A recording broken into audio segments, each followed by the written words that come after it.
Değerli arkadaşlar, 2022 yılında toplam 311 proje üzerinde çalışılmıştır.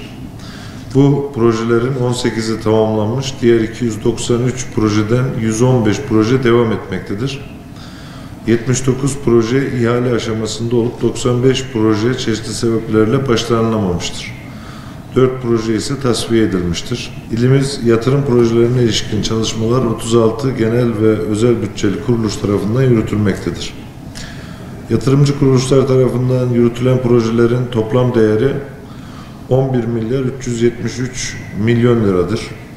2022 yılı yatırım programında yer alan projelere ayrılan ödenek, ek ödenekte dahil olmak üzere 1 milyar 596 milyon liradır. 2022 yılı harcaması 372 milyon 957 bin lira ve önceki yıllar harcaması 2 milyar 891 milyon 147 bin lira olmak üzere toplamda 3 milyar 264 milyon liralık harcama yapılmıştır.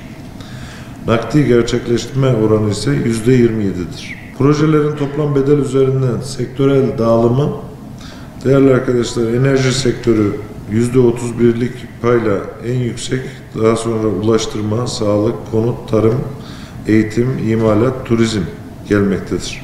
Van'daki arkadaşlarıma soruyorum, bölge müdürleri yardımcı oluyor. Benim dengimde olan ufak belediyelere şantiyaları oradayken yardımcı olduklarını söylüyorlar ve yardımcı olmuşlar. Erzurum bölgesi hakeza, Diyarbakır bölgesi hakeza.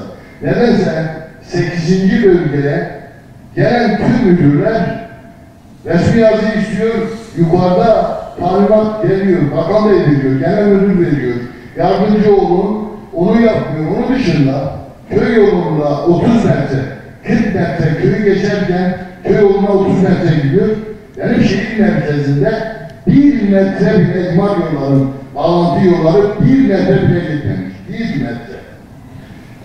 Eskide kendi yolları olduğu çarşı yolunu 8-5 yıldır bir kat yıkılmak üzere ona bir aşırma yapacaklar, daha da yapmadığı yapmıyor. Şimdi kendilerine ait olan yolu bana devrettiler ama bitirip devredecektiler. Kaldırımları şöyle yapacağız dedim, olmaz. Burası şehir merkezidir, biraz güzel yap, yok biz yapamayız, projelerimiz böyle. Gittim Erzurum Büyükşehir Belediyesi'ne yalvardım. Erzurum Büyükşehir Belediyesi Karayolları'nın yapacağı kaldırımları kendileri yaptı. Burada ben Erzurum Büyükşehir'e de teşekkür ediyorum. Türkiye'de en başarılı bakanımız Çevre ve Şehircilik Bakanı.